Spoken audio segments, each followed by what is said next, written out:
സുധീഷ് ഒരുപാട് യാത്രകളൊക്കെ ചെയ്യുന്ന ആളാന്ന് കേട്ടിട്ടുണ്ട്. ഒരുപാട് യാത്ര ചെയ്യാൻ ഇഷ്ടമുള്ള ആളാണ്. എന്താ കാര്യം, വീട്ടിലിരിക്കാൻ പറ്റത്തോണ്ടാണ്? യാത്ര എന്ന് പറഞ്ഞാൽ അല്ലെങ്കിൽ സിനിമ ഷൂട്ടിംഗ് എന്ന് പറഞ്ഞ ഒരു യാത്രയാണ്. അപ്പൊ പല സ്ഥലങ്ങളിലും വീട്ടിൽ നിന്ന് സാധാരണ ഒരു തവണയൊക്കെ ഒരു ഷൂട്ടിങ്ങിനൊക്കെ പോലെ എത്ര ദിവസം കൊണ്ടൊക്കെ മടങ്ങി വരും? വീട്ടുകാർ പ്രതീക്ഷിക്കും? വീട്ടുകാർക്ക് പ്രതീക്ഷയായിരിക്കും, കാരണം എപ്പോഴാ ഇവൻ വരുന്നെന്ന് അറിയില്ലല്ലോ. സുധീഷ് ഏട്ടൻ എവിടെയാ എന്ന് വിളി വരൂ. ചന്ദ്രേട്ടൻ എവിടെയാ ചോദിച്ച പോലെ വിളി വരൂ. അങ്ങനെ ഒന്നും ചോദിക്കൂല, എവിടെയാന്ന് അറിയാലോ ഞാൻ പോയത്. പിന്നെ എവിടെയും ചോദിക്കണ്ട, പറഞ്ഞിട്ടൊക്കെയാണോ പോവാറ്? അതെ അതെ. അപ്പൊ എവിടെയെന്ന് വെച്ച് കഴിഞ്ഞാൽ പിന്നെ ഡെയിലി വീട്ടിലേക്ക് വിളിക്കും, കാര്യങ്ങൾ പിന്നെ അതൊക്കെ ഉണ്ട്. സാറിനെ പോലെ അല്ല, ഒരു മോഡൽ ഫിഗർ ആണ് കേട്ടോ. വീട്ടിലേക്ക് വിളിക്കും. നമുക്ക് വീഡിയോ കോളും കാര്യങ്ങളൊക്കെ ഉണ്ടല്ലോ, അപ്പൊ എപ്പോഴും നേരിട്ട് കാണാൻ സംസാരിക്കാം.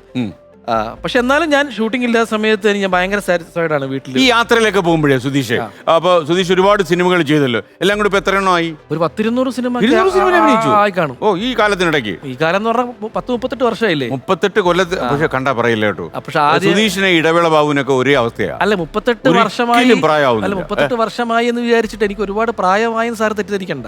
സുധീഷ് ഞാൻ വളരെ ജനിച്ച ഉടനെ സിനിമയിൽ വന്ന ഒരാളാവുമ്പോ 3ാമത്തെ വയസ്സിലോ മേ ബി അങ്ങനെയൊക്കെ ആണെങ്കിൽ. അല്ല, സുധീഷിന്റെ പ്രായം ഒരു പ്രശ്നമാണ്. എന്തായാലും സുധീഷ് എപ്പോഴും സിനിമയിൽ ഞാൻ കണ്ടിട്ടുള്ളത് നായകന്റെ കൂട്ടുകാരനാണ്. നായകനാകണമെന്ന് ആഗ്രഹിച്ചിട്ടില്ലേ? ആഗ്രഹമുണ്ട്, നായകനായിട്ട് അഭിനയിച്ചപ്പോ വേനൽക്കിനാവുള്ള ഞങ്ങൾ 3 പേരും നായകന്മാരായിരുന്നു. പിന്നെ അപ്പൊ നായിക നേരത്തെ എന്നോട് പറഞ്ഞായിരുന്നല്ലോ. ഓക്കെ, ആർക്കാ ധൈര്യം വന്നത് സുധീഷൻ നായികയാകാൻ? എന്റെ നായികയാവാൻ അത് ഇവിടെ ഉള്ള ആരും വന്നില്ല. അപ്പൊ മദാമയായിരുന്നു നേരത്തെ എന്നോട് പറഞ്ഞു. ഒരു ക്വസ്റ്റ്യൻ ആണ് ഈ ഒരുപാട് ഇപ്പം സുധീഷിനോട് അഭിനയിച്ച ചാക്കോച്ചനൊക്കെ ഉണ്ടല്ലോ. അപ്പൊ കുഞ്ചാക്കോ ഭവനെ പോലുള്ള ആൾക്കാരൊക്കെ ഉണ്ട്.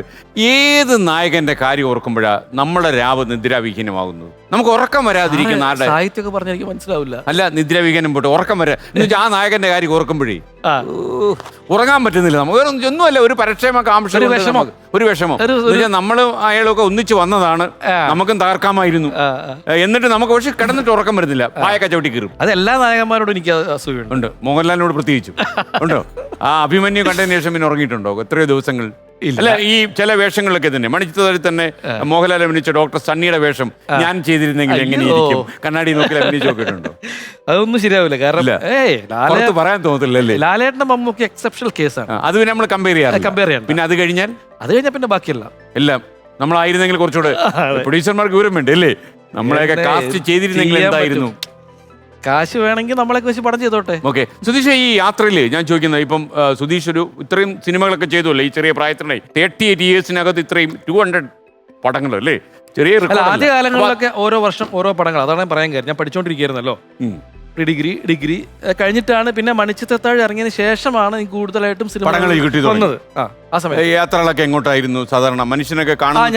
ഞാനിപ്പോ ഈ ട്രെയിൻ യാത്ര ഒരുപാട് ചെയ്തിട്ടുണ്ട്, അറിയാലോ. ബസ്സിലും യാത്ര ചെയ്തിട്ടുണ്ടോ സുധീഷ്? ഞാൻ അതെ, കോഴിക്കോടുകാരൊക്കെ അയാൾക്ക് ഒരു ജാടയില്ല, അയാൾ ഇപ്പോഴും നമ്മൾ കോഴിക്കോട് സിറ്റി സർവീസിലൊക്കെ കാണാൻ പറ്റും എന്നൊക്കെ ആൾക്കാർ പറഞ്ഞു പറയുന്നതാണോ സുധീഷ് കോഴിക്കോടുകാരെ കൊണ്ട്? അല്ല. അപ്പൊ യാത്രകള് ബസ്സിലും ഉണ്ട്, ട്രെയിനിലും പോകാറുണ്ട്. ആ ബസ്സിൽ പറഞ്ഞപ്പോ എനിക്കൊരു സംഭവം ഓർമ്മ. എന്താ വെച്ച് കഴിഞ്ഞാല്, ഞാൻ ഡിഗ്രി കോളേജ് കഴിയുന്നവരെ ഞാൻ ബസ്സിൽ യാത്ര ചെയ്തുകൊണ്ടിരുന്നു. കോളേജിലേക്ക് ബസ്സിലാ പോകുന്നത്?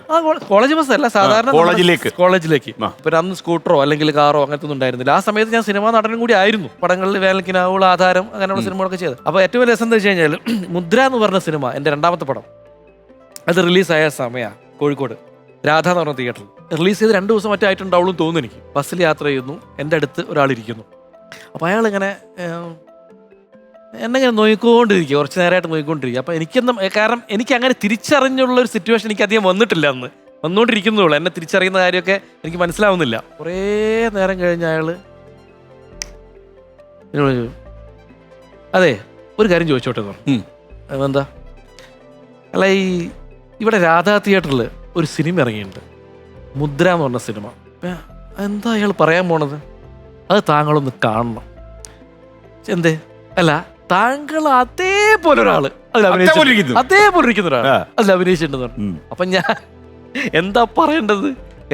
കാരണം ഇയാളോട് ഞാനാണെന്ന് പറഞ്ഞാൽ ഇയാൾ വിശ്വസിക്കും എന്നുള്ള സംശയം എനിക്ക് ഒന്നാമത്. വിശ്വസിക്കാൻ സാധ്യതയില്ല, സിനിമ ബസ്സിൽ പോകത്തില്ല. അതുപോലെ. അപ്പൊ ഞാനൊന്നും മിണ്ടിയില്ല. ഞാൻ ആണോ ശരി പറഞ്ഞു, കാണാം കേട്ടോ, അതേ കറക്റ്റ് അതേപോലെ ഉണ്ട്, ഒരു വ്യത്യാസവും ടിറ്റോ ഒക്കെ പറഞ്ഞു. പക്ഷെ അവസാനം ഞാൻ ബസ് ഇറങ്ങാൻ നേരത്ത് ഞാൻ പറഞ്ഞു ഇത് പറയാനുള്ള എനിക്ക് അറിയാം, ഞാനാണെന്ന് അറിയിക്കണല്ലോ തീർച്ചയായിട്ടും. അപ്പൊ ഞാൻ പറഞ്ഞു, ലാസ്റ്റ് പറഞ്ഞു, നേരത്തെ പറഞ്ഞല്ലോ ചേട്ടാ ആ ഞാൻ ഒരു കാര്യം ചോദിച്ചോട്ടെ? വലിയ ആഗ്രഹമാണ്. ചോദിച്ചോളൂ. മുദ്രയിലെ ആ പാട്ടൊന്ന് പാടാമോ? അതിപ്പോ ശ്രീകുട്ടേട്ടനെ വിളിക്കേണ്ടി വരും. ആണോ? ആ. ആ പാട്ട് അദ്ദേഹമാണ് പാടിയത്. സുധീഷ് പാട്ട് പാടുവോ? ഞാൻ പാടില്ല, പക്ഷെ പാടുപെടും. അതുകൊണ്ട് പാടുപെടും. ആ. അപ്പൊ പിന്നെ എന്ത് ചെയ്യും കുട്ടേട്ടാ? എന്റെ ആഗ്രഹമല്ലേ ചേട്ടാ, ഒന്ന് പാടൂ, രണ്ടുപേരും. സുധീഷ് ഒരു ടൂ ലൈൻസ് അല്ല, ഇതൊരു കോമഡി പരിപാടിയാണല്ലോ അല്ലേ? അല്ല അതുകൊണ്ട് കുഴപ്പമില്ല. ആളുകൾ ഇപ്പൊ എന്ത് കേട്ടാലും കുഴപ്പമില്ല, കോമഡി ആയിട്ടങ്ങ് പൊക്കോളും. വേണ്ട, തൊണ്ട ശരിയല്ല. ഓക്കെ, തൊണ്ട ശരിയല്ല കുട്ടേട്ടാ. തൊണ്ട ശരിയല്ല. കുട്ടേട്ടൻ വരെ പാട്ട് പാടുന്നുണ്ട്, ഒന്ന് പാടൂ ചേട്ടാ പ്ലീസ്. ഒരു കാര്യം ചെയ്യാം. അപ്പൊ ആ പാട്ടാണല്ലോ പറഞ്ഞത്. അതെ. പുതുമഴയായി പൊഴിയാം, മധുമയമായി ഞാൻ പാടാം, അതല്ലേ? അതെ. കടവിലെ കിളികൾ തൻ കനവിലെ മോഹമായി പുഴയിലെ കുറച്ച് കേട്ടണോ? വേണ്ട. ഓളങ്ങൾ തേടും പുതുമഴയായി പൊഴിയാം, മധുമയമായി ഞാൻ പാടാം. കുറച്ച് ഇറക്കിപ്പം വൃത്തിയായി കേട്ടോ. അതിലേ ഉറപ്പ്.